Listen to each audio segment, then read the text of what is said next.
going on, everybody? It is 12:33 p.m. Saturday, July 31st, 2021. This will probably be a pretty short video too. I got a lot of stuff to handle today. Obviously nothing we talk about here is financial advice or investment advice or really any advice at all. It's just educational and entertainment purposes only. I wanted to start today's video off with this cute little video of my daughter. She just turned 1, and this is pretty much the first time she said an actual word to me. I figured I would share it with you guys, and so check this out. Hi. Hi. You said hi. So yeah, there's that. Just to put a little happiness and cheer out there. And as a lot of you know, I posted last night, my dog passed away here at home last night. It was a pretty intense situation. It looks like he had a heart attack. He was almost 13 years old. He was suffering anyway. His hips and his shoulders had really started to give out. And yeah, here when I get done with this video, we actually have to load him up and take him to the crematorium and get that whole process started. He's actually behind me on his bed right now as I'm recording this video. And shout out to everybody who has extended their condolences and stuff and the kind words and everything. I really do appreciate it. It's been tough. Shout out to Brutus. He was a really good dog. Lived a long life, and he's gonna be missed. Moving on from that, Casino Coin has finally released a short documentary. I think it's about 15 minutes long. Very cool. I suggest anybody who's interested, watch it. You can go on YouTube and just Google this. I'm not even going to take the time to put all the links in the videos today. I apologize for being a little lazy and lackluster with my presentation. I just have a lot on my mind. I wanted to cover this too. Congressman takes aim at peers who think crypto could cause a financial 9/11. You even have some in the House that sit not too far from me on the House Financial Services Committee that would call blockchain basically a financial 9/11. I think we need to be very open to this. We need to make the U.S. the place where this technology flourishes. It's a new technology that's going to evolve, and I'd rather it evolve here in the U.S. than in Singapore or in Estonia or other nations that could be hostile to the U.S. I'd rather it be on our shores. If you can explain it really clearly, ask how they think about these things, propose the questions ahead of time, we are pretty accessible. He's basically saying don't tech speak to the lawmakers because a lot of them don't understand that side of things, and I agree with that. $45 billion asset manager Goldentree has reportedly bought Bitcoin. I don't know if it says.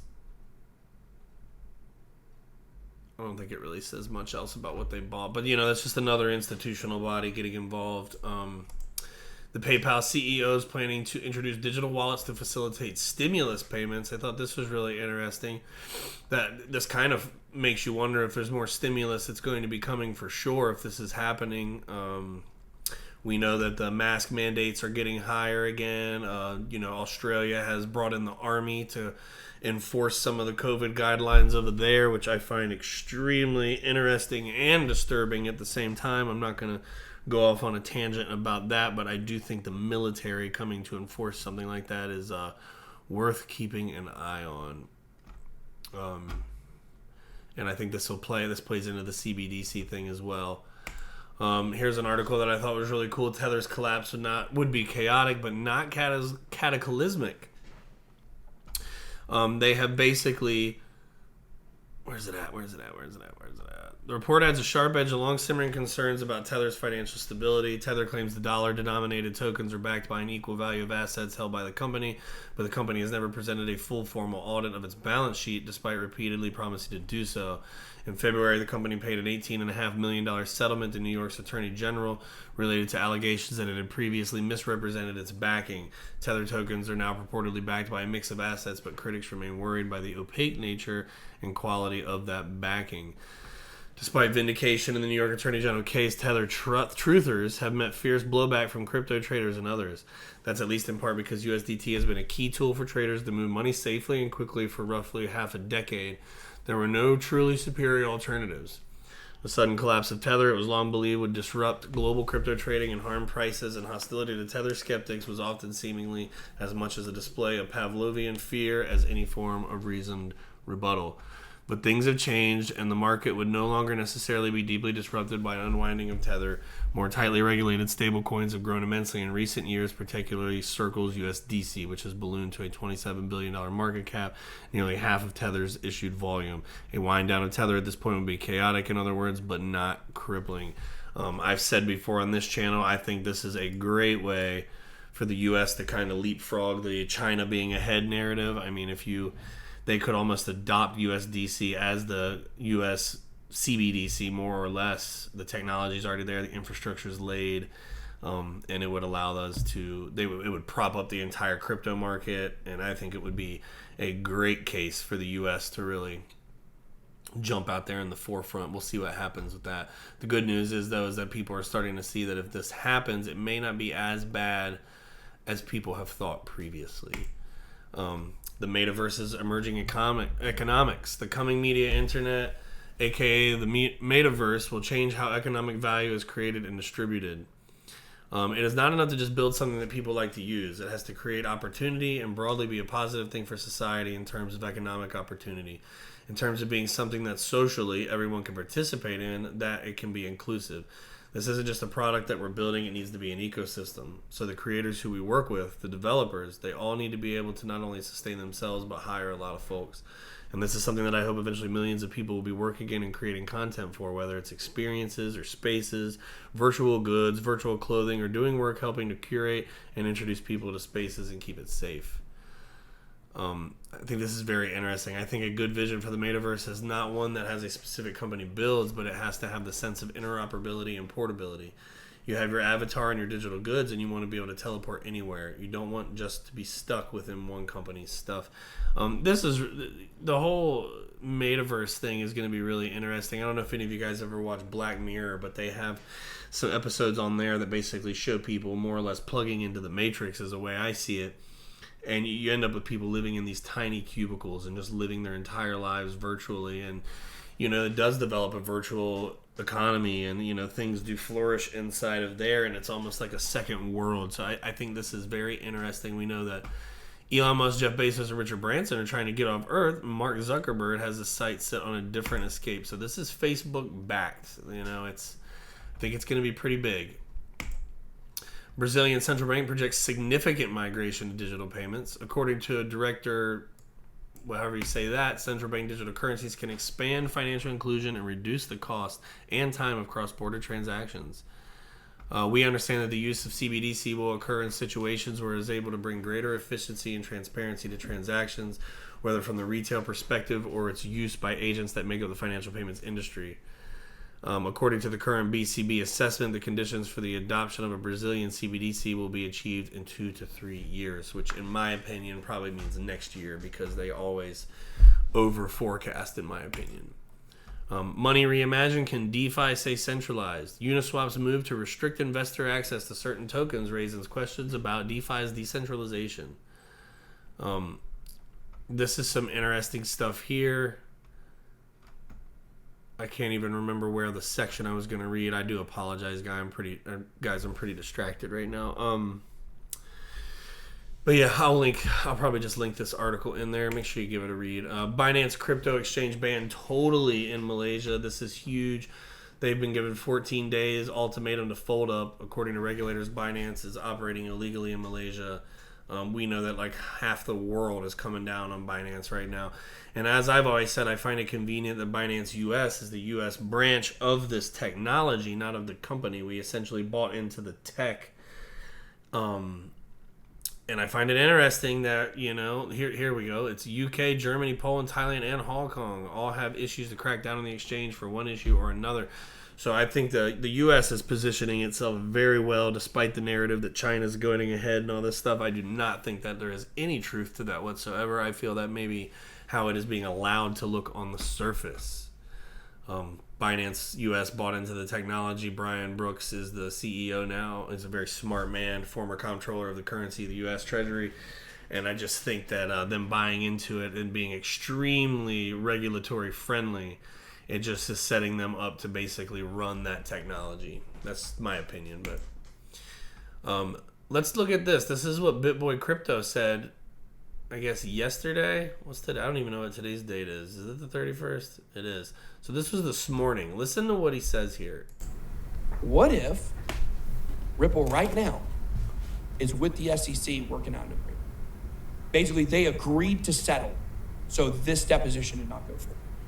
But this thing could be wrapped up next week.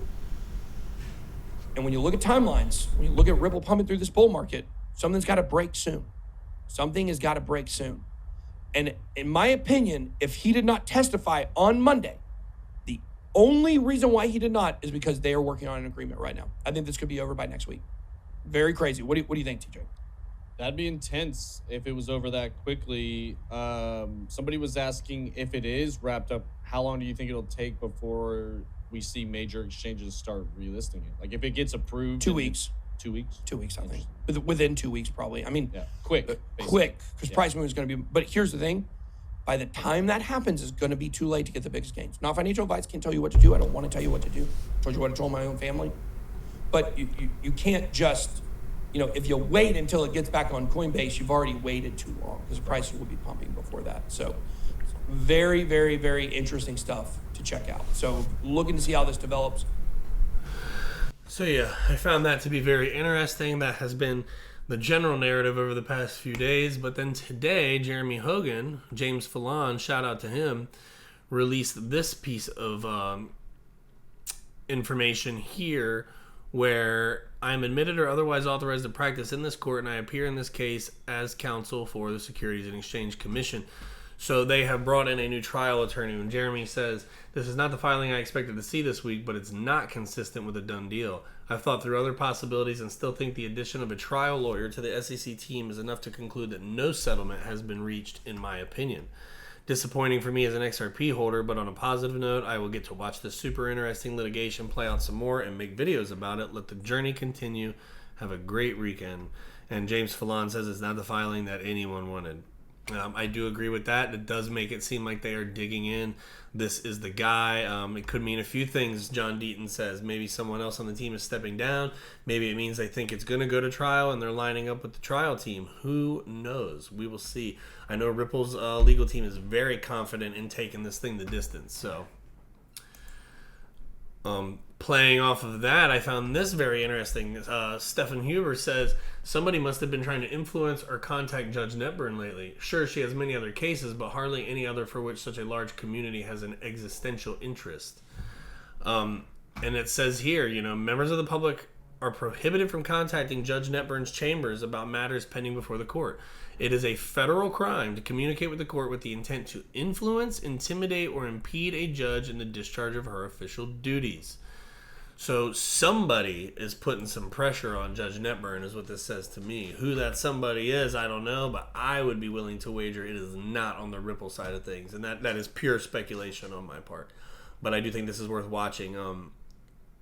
It's very, very interesting.